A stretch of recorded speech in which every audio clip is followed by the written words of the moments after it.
get started with this webinar, thank you so much for attending our NWOCA webinar. This is our first webinar of the spring 2017 now series, and our topic for today is the Google overview. My name is Christy Hughes. I have another host with me at NWOCA, which is Chris Malenga. We are both going to co-host this webinar and monitor that chat box, and I think everybody's pretty comfortable seeing with all the problems that we had with audio. Everybody seems pretty comfortable with using that chat box, but we will go ahead and talk about some webinar housekeeping as well. If you've never been in one of our webinars, I will go ahead and go through some of those things. So once again, our topic for today is the Google for Education overview of Google services. My name is Christy, and then I have with me Chris Malenga. So webinar housekeeping, your phones should be muted. It looks like everybody is muted. If you are not muted and you prefer to be muted, go ahead and mute your phone. And that's just same way you always do, mute your phone. But please, please, please don't hesitate to ask any questions. If you're having any problems with the connection, if you have any questions about anything that we say during this webinar, please don't hesitate to ask questions. You can unmute yourself, or if you feel better using that chat box, that's a really great way to communicate with us, with both of us being presenters. One of us could be talking and the other person can be monitoring that chat box. That's really a great way to send in your questions. But either way is just fine. If you'd like to follow along in your own Google account, you can feel free to do that. I would encourage you, if this is brand new to you and you want to listen to us and then kind of try it on your own, go ahead and open up a new tab in Google Chrome and log into your Google Drive account and just kind of practice along with us. I will say that we are going to be covering a lot of topics during this Google overview. So, if you don't get to everything, don't worry. We are recording this webinar, and this webinar will be posted out on our training website, and I'll show you where that's going to be in just a minute, so that after the fact you can go back and rewatch this webinar. Of course, you can call us or email us with any questions afterwards as well. So we'll go ahead and go to that next screen, and I'll tell you about our training website, which is probably how you got registered for this webinar. Our training website is training.nwoca.org. I have a picture out there of all of our class materials. So if you are brand new to Google, or even if you've used Google a little bit and you're looking to get more information, we have out on our training.nwoca.org website, all of those icons are linked directly to instructional videos. We have some manuals out there. We have lots of class materials that you guys have full access to. So please feel free to use those, share them out with other people in your district. Those are materials that you can use. So moving on to the next screen, I just want to quickly talk about two last things before we hop into our first topic for the Google overview. And one of those things is our Tech Tuesday. Sorry, was there a question? Okay, so one of those things was our Tech Tuesday tips. This is something brand new that we kind of just started a couple months ago. We're trying to encourage people, if you want to get one tip, and really that's all it is, one tip every Tuesday, we will email that out to you. It will come in an email format, and just some technology tip of the week. It could be Google, it could be non-Google related. So if you're interested in doing that, you can certainly use that URL down at the bottom of the screen to go ahead and sign up. Once again, if you're not somewhere where you feel like jotting that URL down, don't worry, because this webinar is recorded and you can always go back and see it later, as well as Tech Tips is also right on our training.nwoca.org homepage. So you can get to it for a lot of different places. And then the last thing I'll talk about before we get into our Google overview is we typically do a lot of events throughout the whole school year. And Chris and I go out to a lot of districts, and everybody always asks how they can get more training. And of course, we certainly can come out to your district and do training for you and your staff. If you're a member district, that's of no additional charge to you. But we also do events. And one of the events that we are hosting that's coming up soon is going to be in Perrysburg. It's going to be on March 7th. And there is a link out there that goes out to our webpage, and you can go ahead and sign up as to attend it, and it's totally free, or you can sign up to present, or you can do both. So again, you can kind of check that out at your leisure, but that is our event that we have coming up in March. We will also have lots of events in the summer as well if you can't step away from school during the school year. All right, so we're going to go ahead and get started with our topic for today, which is the overview of Google services. And the first thing that we're going to talk about, we have some core services in Google Apps for Education. Now, with this webinar only being 1 hour, it's going to be tough to tell you every single thing about every single app. However, there are lots of different cool things in Google that we're going to try and highlight during this webinar. So this is just a screenshot of some of the core services in Google Apps for Education. But what we're going to go ahead and do is actually start with, we'll have you go to the next slide there, Chris, thank you. We're going to start with Google Drive. Now, Google Drive really is the heart of your Google Apps for Education, or G Suite, what it's now called. And so within Google Drive, you have Google Docs, which is like Microsoft Word. That's what we're going to compare it to if you're brand new to Google. We have Google Slides, which is like a Microsoft PowerPoint, again, if we want to compare it. We have Google Sheets, similar to Excel, Google Forms. That's going to allow you to create a survey, or if you want to create an assessment, you can also create quizzes with it. And then Google Drawings is the last thing. And Google Drawings is going to be, we can kind of compare it to Publisher. It's a little bit different than Publisher, but you can do lots of cool things like timelines and Venn diagrams and flowcharts, lots of cool things in Google Drawings. And so we're going to kind of talk about all these different things.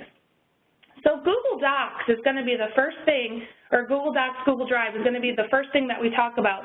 And Google Drive, and like I said, this is kind of the heart of your G Suite, or Google Apps for Education. It used to be called Google Apps for Education. Now it's called G Suite.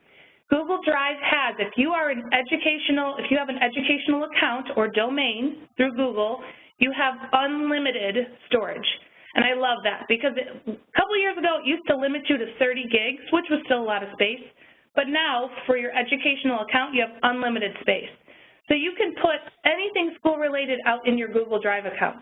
You can, of course, put Google Docs, Google, Slides, Forms, Drawings, but you can also put, if you have videos that your class is doing, if you have pictures from field trips, anything school-related, you have an unlimited amount of space. So that's what's really neat about your Google Drive account. You can easily share files with your teachers and students. So some of the examples here, we have grade level folders. So if we look past just sharing individual assignments or individual documents, we could share a whole entire folder.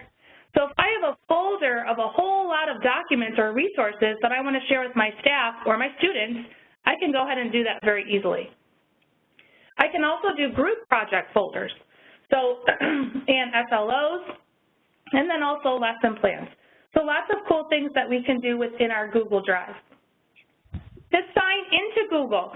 Now, if you're kind of following along and you're listening, but you want to try to go ahead and sign in, your screen is going to look very similar to this, where if you're going to use Google Chrome, which is going to be your browser of choice, you can go up to the top corner where it says sign in, that blue sign in button, and you can go ahead and sign in with your educational account. Now, when I say educational account, that's going to be your, like mine is first initial, last name, @ and then whatever your domain is for your school. If you have a personal Gmail account, that's going to be very similar. However, your personal Gmail account is not going to be unlimited storage.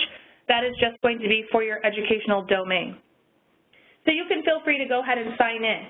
To open up Google Drive, you're going to see that little apps launcher there. Now, I always tell the students that this is also called the waffle menu. We also call this the Rubik's Cube. So there's lots of kind of fun names that we can call this, but it is called the apps launcher, and anything you want to call it, you're going to go ahead and just click on it and go ahead and open up Google Drive. And you can see that all of your apps, in which you can customize this too, and we'll talk about that in a different webinar, but you can put all the different apps that you regularly visit inside this apps launcher.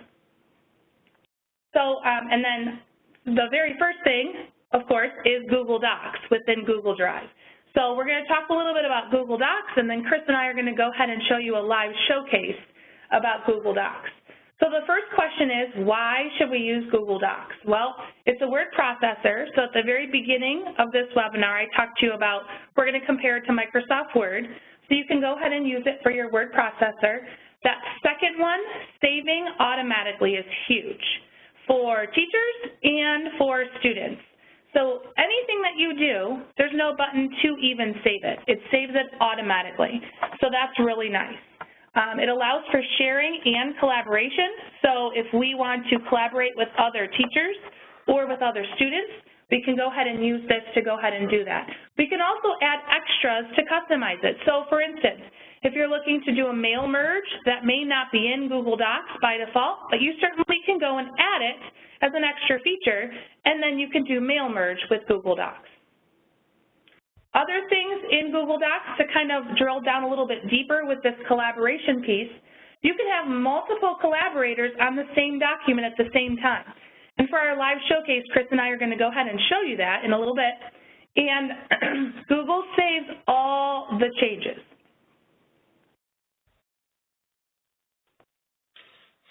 You also can have a shared lesson repository. So if you have shared folders between all your third grade teachers or all your fourth grade teachers, all your fifth grade teachers, this is a place that doesn't need to be monitored by anybody or doesn't need to be, you know, because you have unlimited space. You can go ahead and, excuse me, put all of your stuff out there and share it out with any teachers or any other students. We'll go ahead and go to the next slide. Your reading response journals. So let's talk about students for a minute. If your students are keeping a journal, and we have a picture there of a composition book, they could also do this using a Google Doc. And what's really neat about this is they can just have it ongoing. So they can have a document that just keeps ongoing throughout the whole school year. They certainly can create more than one document, but this is just yet another way that we can use Google Docs. We can tuck it away in a folder, and we can share it with the teacher. There's lots of built-in things with Google Docs, one being the Google Translate. There's lots of schools that have, you know, well, foreign language teachers, for instance, but also foreign exchange students. So if this is something that, you know, may help you, this is already built in, called Google Translate. It will translate letters, permission slips, events, even the student handbook. One of the neat features of Google Docs, and this is also in drawings and also in slides, is called the Explore tool. Now, if I'm within Google Docs, I can go ahead and start typing a paper, and if I want to have an image come in that maybe supports what I'm typing about, I can go ahead and use my Explore tool and find an image or find an article. The Explore tool will also cite that image or cite that information wherever you've received it out on the web. You can even have it change from APA, MLA, or even Chicago citation format. So all using that Explore tool within Google Docs. You can improve on the writing process. We have Google, since it saves automatically for you, it keeps track of all the changes that have been made.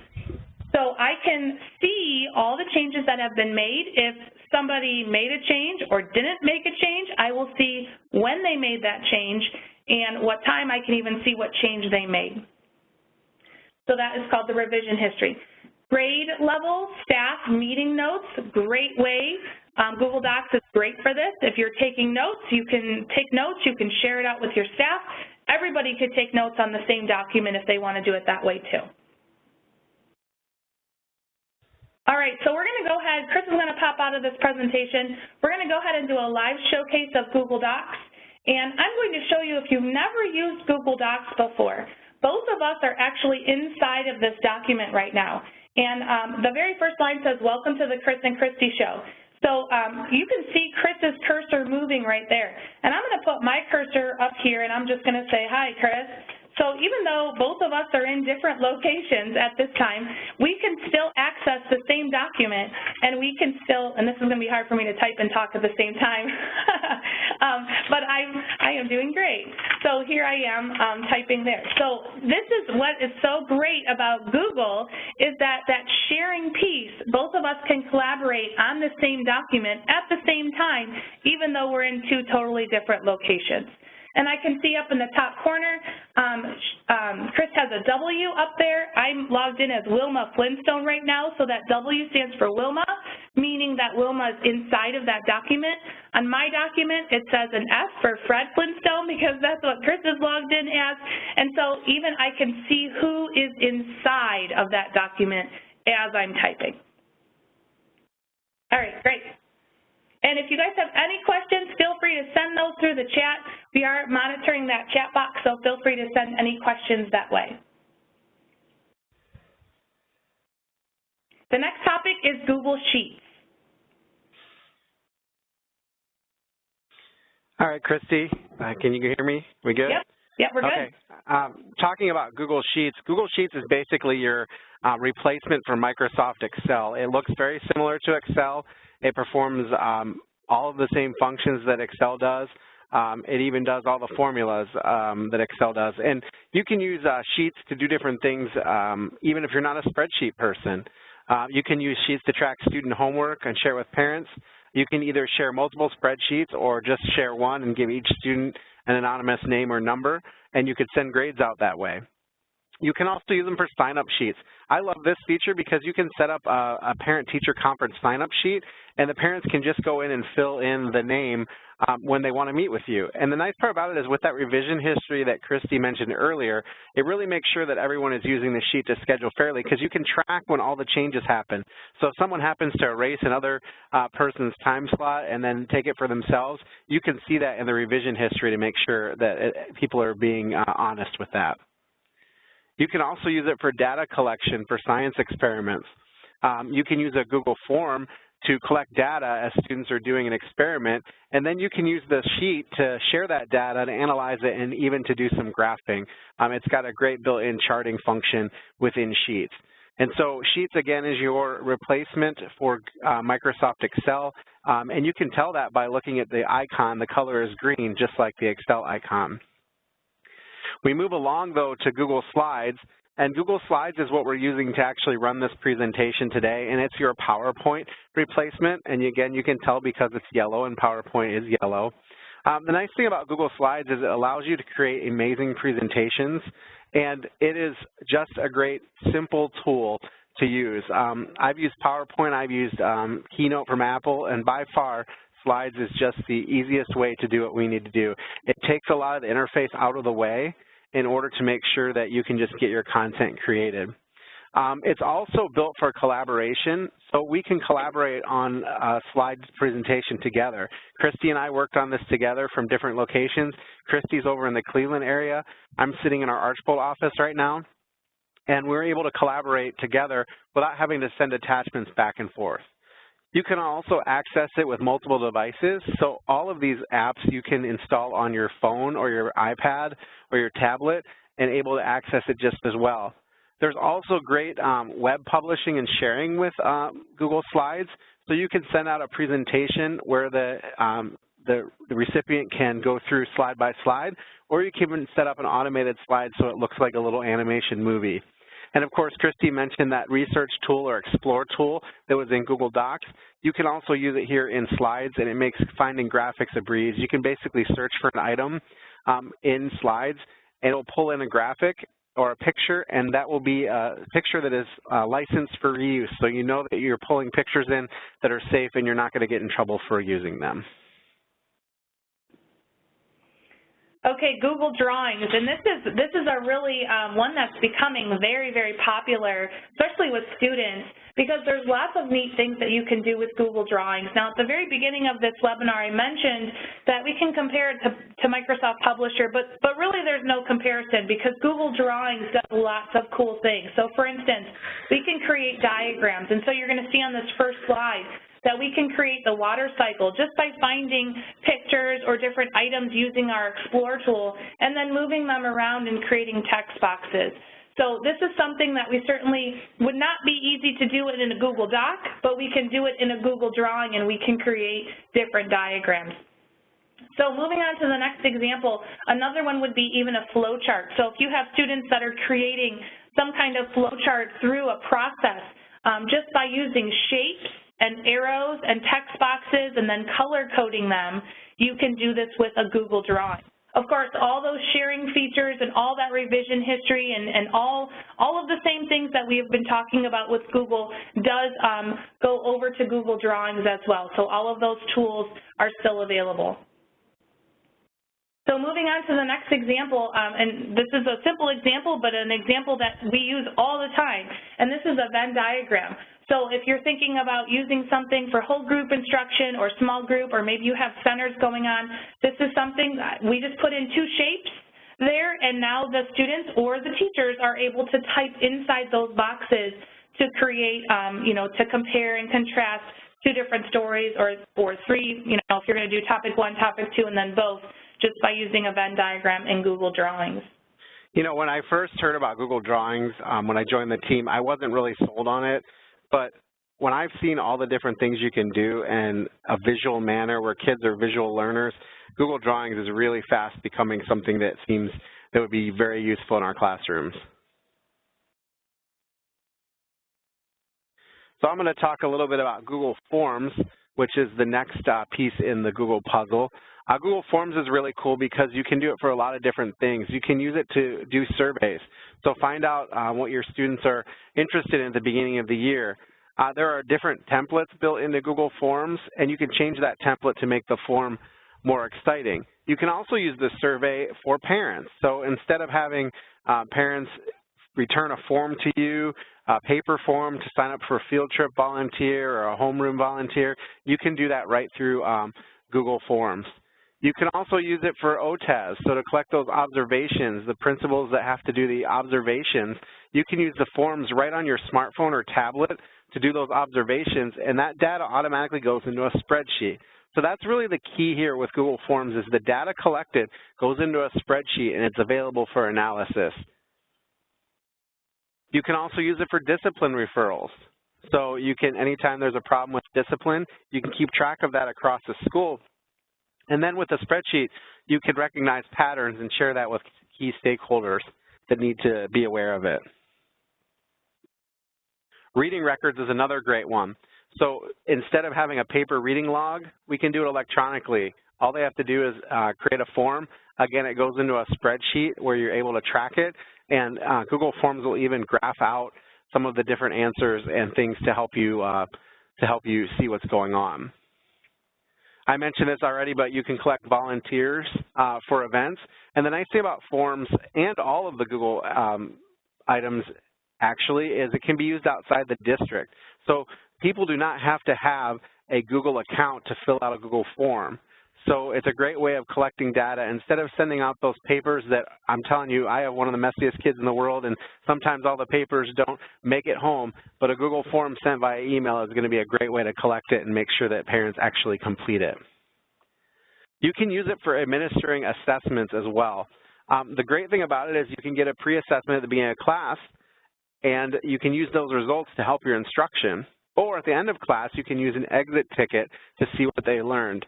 And the exit ticket is great. You can see it right there. It's just a quick exit ticket. That's a template built into Google Forms, and you can have the kids fill that out at the end of class to see what they learned and really get some instantaneous feedback from your students.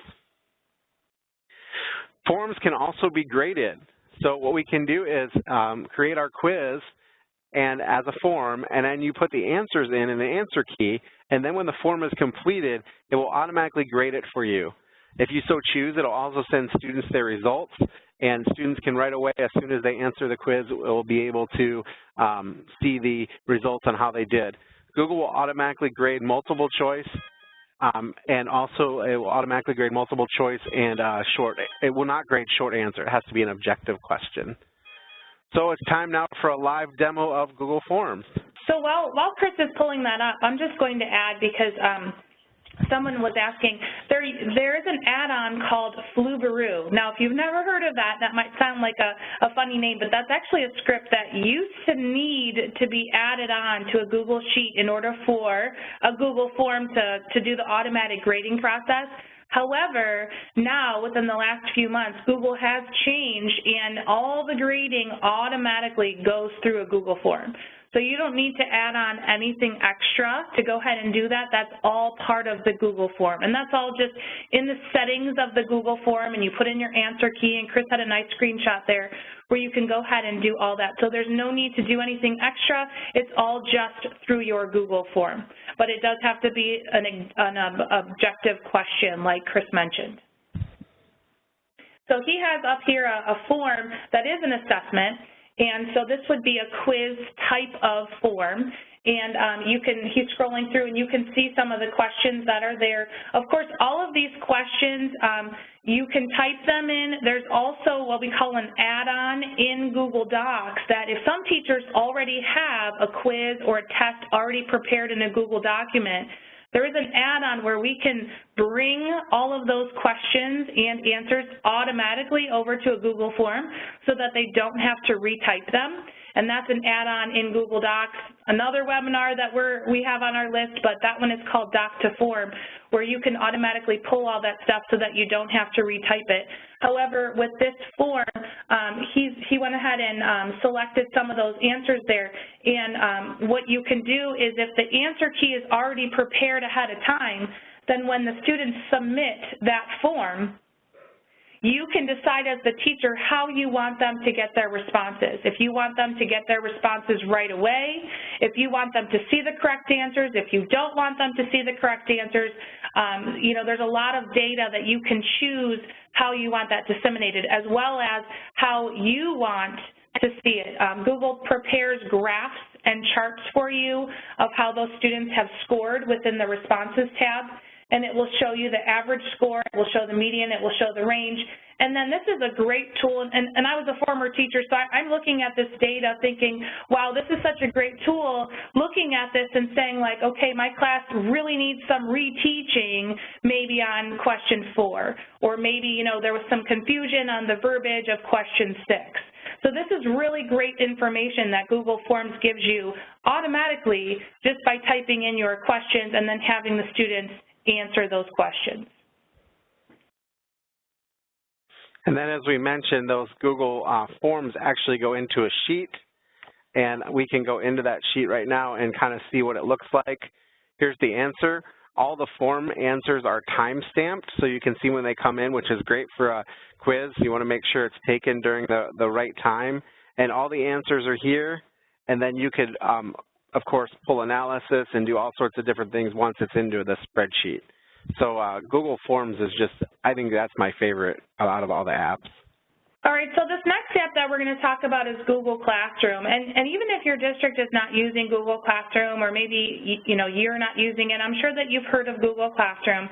Google Classroom is a way that you can have a class outside of your classroom walls. So we're really talking about that blended learning where we can go ahead and have the students access information, maybe our resources or our assignments, or we can even post, like Chris mentioned, creating these forms for a quiz. We can even post our quizzes in a Google form format in our Google Classroom, so that the students can go ahead and log into Google Classroom and they can go ahead and take that quiz. So what we're going to do before we go ahead and show you Google Classroom is that we do have a short video prepared. This video is out on YouTube, so you can feel free to access it if you want to show it to your own class. However, it is inside this presentation, so after the fact with this recorded webinar, you will still be able to access this video. But this is one of our favorite videos about Google Classroom, and it kind of pulls all those pieces together and shows you just in a couple minutes what Google Classroom is all about.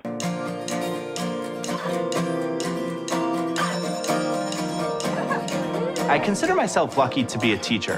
Whose website are you looking at now? If a teacher is collecting and handing out papers, they're not maximizing the amount of time that they're actually teaching. I have 45 minutes a day with kids, so if I can get them to do an assignment at night, I've now added time with them. As a first-year teacher, it was rough in the beginning. The amount of paper was overwhelming. Google Classroom is one location for all of their worksheets and handouts. It's a way for a teacher to be able to distribute projects to students. And it's a way for students to be able to turn in their work. Everyone should have their own copy It has their name up on the top. It gives you a little more teaching time. And who doesn't like to save time? Everything that we need for the class is in one place. My worksheets are there, my group work is there.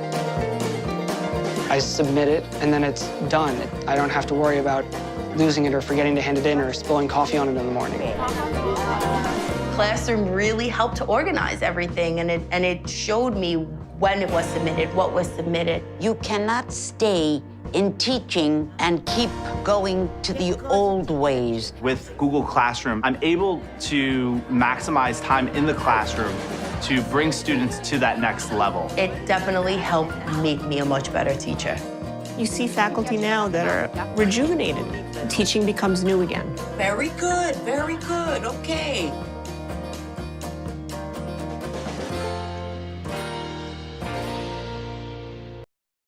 And that is just a really cool video about Google Classroom and some of the things. They interviewed some teachers, some of the cool things that you can do with Google Classroom, and how it really has changed education.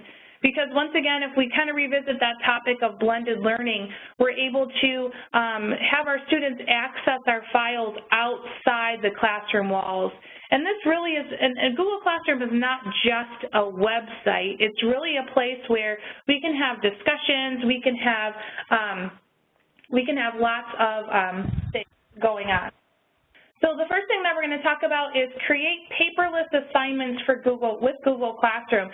And one of the things that I was starting to mention was when you are within Google Classroom, what your classroom is just going to be between the teacher and the students. There is a way for parents and guardians, because many of you might be thinking like, well, I want my parents to kind of see what's going on. There is a way for parents and guardians to see what's going on inside the classroom. However, they're not really going to have an account to go ahead and look to see everything, which you wouldn't really want them to do anyway, because the classroom really is just between you and your students. So with paperless assignments in classroom, I can create, as a teacher, I can create a Google form as a quiz, and I can send that out through Classroom and have my students take the quiz or form. I can create assignments through Google Docs. I can use Google Sheets. I can use Google Slides. I can use any sort of feature, and I can send it out in Google Classroom.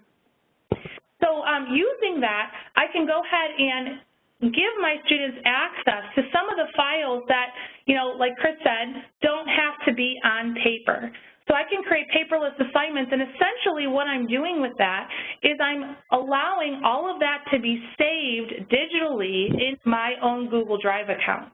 And what you're going to see as we kind of go through Google Classroom is Google Classroom does all that sharing for you automatically. It does all the organizing for you automatically, and it really just allows you to have a classroom and kind of go through your daily activities without worrying about carrying papers back and forth. So we'll go ahead and go to that next screen there, and we'll go ahead and talk about adding content from other sites directly into Classroom. So when we talk about Share to Classroom, certain websites allow that Share to Classroom button. And some of these, and there's actually a lot of different websites, so I'm certainly not going to name all of them, but some of them like Quizlet and Pear Deck, and you know, there's lots of other ones that will automatically, and you're going to see a little screenshot there, a little short little video, that I can take maybe a quiz or something that I have prepared in another application or another site and automatically move it to Google Classroom. And that's just so great, because then it kind of pulls all those pieces together and puts them in one place inside my Google Classroom. So we'll move on to the next screen there. And then what we'll talk about is this live showcase of Google Classroom. So I'm going to go ahead and pull up, well actually we'll have Chris, we have a classroom set up where Wilma, we have our test characters once again. Wilma Flintstone is the teacher, and then we have Fred Flintstone being the student. And Chris is going to go ahead and pull up, he is Fred Flintstone, so he is the student of this class. So he's seeing my Google Overview class, and he sees the stream, which right now there's nothing inside of that stream. When we bounce over to the teacher side, I'm going to showcase how I can go ahead and create an assignment inside that stream. But if he clicks on Classmates, so you're going to see Stream, Classmates, and About, he sees all the other students inside of this class. So at this point, you know, I can see any students that are in there, if some students are missing or whatnot. There's a couple different ways you can add students to your class. You can add them by a code, or you can send them an email, and then they will be a part of your class. So I'm going to flip back over to my side here, and I'll show you what the teacher side looks like with Classroom, and I'll show you how I can quickly add an assignment. Okay, so here's my Classroom class, and I'm Wilma, so I'm the teacher. And so if you remember on Chris's screen, on Fred Flintstone's screen, we had Stream, Classmates, and About. Mine said Stream, Students, and About. So if I hop over to the Students tab, this is where, and I briefly mentioned to you about adding some guardians.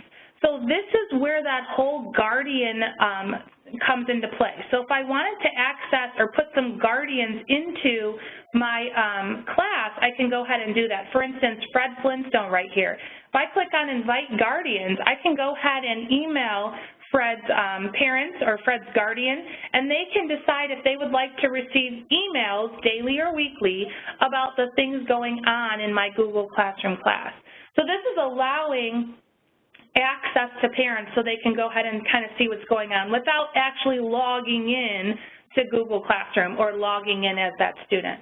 Let me just tell you, as a parent, sorry, I didn't mean to interrupt you there, Christy, but as a parent, the Google Classroom emails are really valuable to me because I can see every day, if I so choose, what my son hasn't turned in yet or what's missing, what they went over in class, and then what's coming up later this week. So it really helps not only him be more organized, but me be able to keep a better handle on what's going on in his classroom.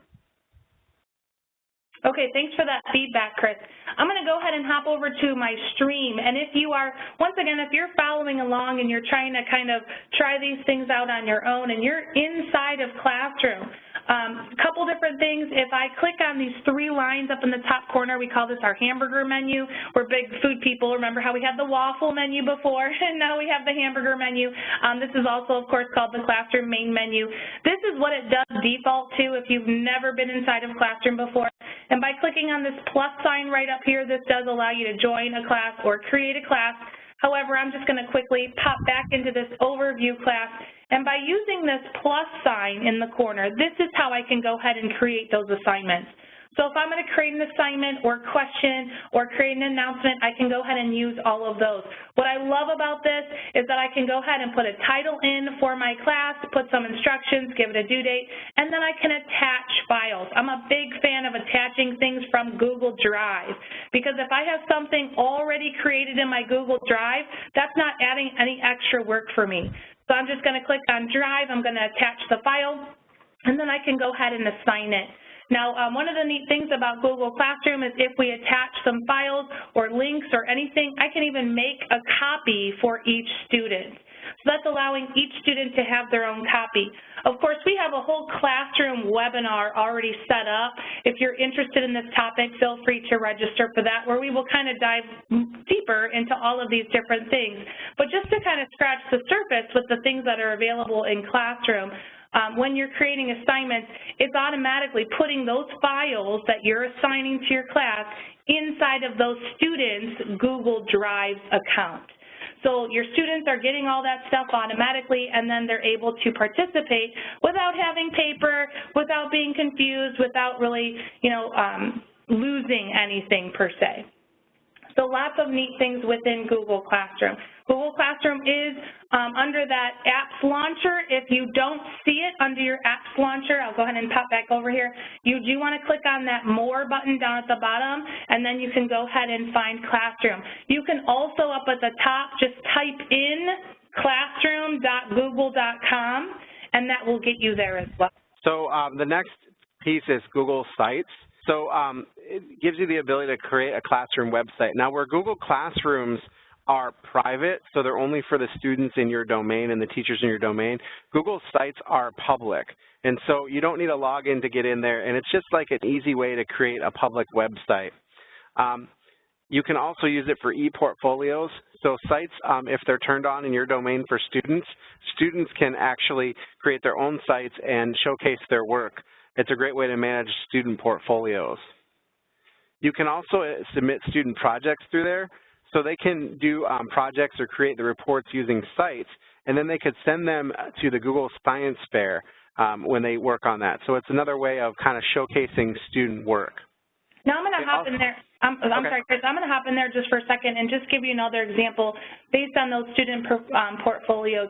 Last year, or actually it was a couple of years ago, I worked with a class where they were a science class, and they were doing all of their lab reports on paper, and they decided that instead of having the paper, they wanted to go paperless. And so each student created a Google site where now they kept all their lab reports on a Google site.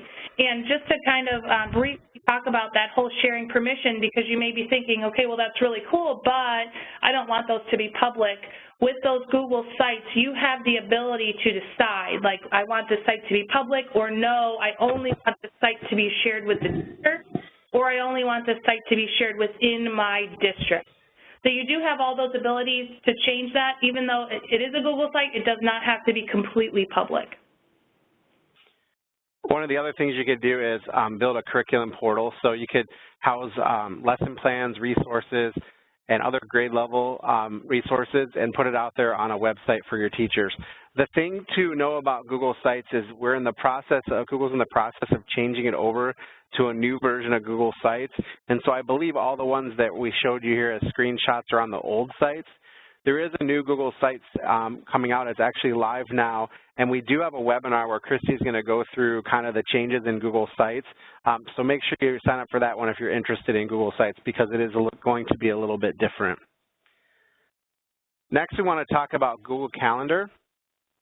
Calendar is really cool because it allows you to manage your schedule, but you can put multiple calendars in one window. So for example, I have calendars for myself and my wife, all three of my kids, and then my work calendar, and they all appear on the same calendar window.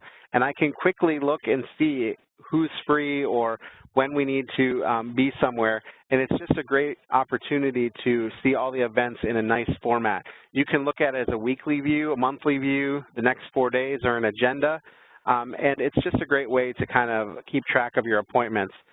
The other nice thing is you can share your calendar with others. So here at NWOCA, our team all shares their calendar. So if I need to know where Christy is or what she's going to be doing, or if she can help me out with a project, I can turn her calendar on, overlay it over mine, and find a time where we can meet. And so it's a great way to better schedule our meetings and events because we can see who's free and busy at the particular time.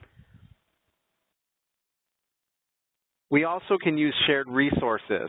So you can make your library or conference room or even a laptop cart or a projector a piece of equipment in Google Calendar where you can schedule a shared resource.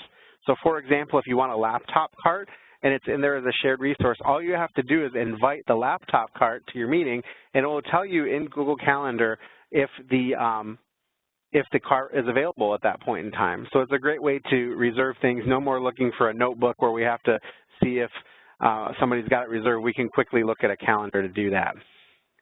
You can also create appointment slots. Now, previously we talked in Google Sheets about having appointment slots, but in Calendar you can actually set up appointment slots and parents can schedule, and when they do, those schedule automatically appear on your calendar. So it's great for like parent-teacher conferences or guidance counselor sessions. It's just a great way to have the ability for parents to schedule things on your calendar. It also helps students teach time management. So the nice part about Google Calendar is that when you assign something in Google Classroom and the student's calendar, the day the item is due, it will show up on their calendar. So it allows them to kind of see what's going on and really visualize when things are due in their calendar. So it's a great way of teaching time management, especially with those older kids. Like I said, I know my son really relies on that calendar to see when his assignments are due and just really making sure he's keeping on top of things. He was never able to do that with a paper planner. Christy, do you have anything on Google Calendar before we go too far to the last slide? No, you're good. Okay. So we are towards the end here and want to talk to you about a couple of different things going on. First off, we really thank you for attending and working through some of those sound issues, and hope you've enjoyed what you've learned today. We do really encourage you to sign up for our Tuesday Tech Tips. It comes out every Tuesday at 10 a.m. and it's just one tech tip every Tuesday that will help you be a better educational technologist, because we all have to be that nowadays. We also want you to get involved with our Google Educators group. And Christy, you want to kind of share how they can do that? Sure. So the link underneath the Google Educators group is a short link to get to our website. However, once again, all of these links are just out on our training.NWOCA.org site as well, and this webinar is being recorded so you can access it later on. But our Google Educators group is just a group, and it's totally free to join. This is of Northwest Ohio. However, anybody can join. We have the website there, and then we also have our G+, our Google Plus community, and really it's just kind of a place where everybody can go if you have questions about things that you're wondering about, or you know, best scenarios for different items. We encourage you to kind of post in some of those groups, and you know, people can post back if they have answers for you. But we also have many events, and so that event that I talked about when we first started in Perrysburg in March is our next event that is coming up. Once again, completely free for you to attend. If you'd like to present, we of course would encourage that as well, but you don't have to. And then we also will have lots of other events. Summer is a really busy time for us, and so if that's a better time of year for you to kind of get caught up with all the Google trends and so forth, we will have lots of events come this summer, so feel free to check back to that website. But everything is totally free, and if you decide to be a part of that, you can just go out to that website and get some more information and you know, sign up for our tech tips and so forth, and you know, be a part of getting all of that information. As Christy mentioned earlier, we are recording this webinar, but if you'd like a copy of this presentation, the short link is there, so you can go ahead and download a copy of this presentation and kind of review it at your own leisure. And Christy, why don't you mention the CEU info, how that all works, because this is kind of brand new to me. Sure. So thank you once again for attending this webinar, and we are just about to 5 o'clock, so we are wrapping this up. For those of you that need the CEU information, this goes through our system. Usually the email comes out about 2 in the morning, and so you will receive an email in your inbox with a link for an evaluation for Chris and I. So we would encourage you to fill out that evaluation. Once you fill out that evaluation, which of course is a Google form, which is one of the things we discussed today, you will be prompted then to go ahead and you fill out your evaluation, answer a few questions, and then the second page of that evaluation, so you're going to hit that next button down at the bottom, the second page of that evaluation does ask for your first name, last name, district, and then email. Once you click on submit, you will then receive your CEU certificate via email, and that usually comes a couple minutes after you hit submit. So again, you'll receive that initial email usually about 2 a.m. So tomorrow morning when you get to work, go ahead and look for that email from our system, and then fill out the evaluation. The first page is the evaluation. The second page is your information that you want to have on your CEU certificate.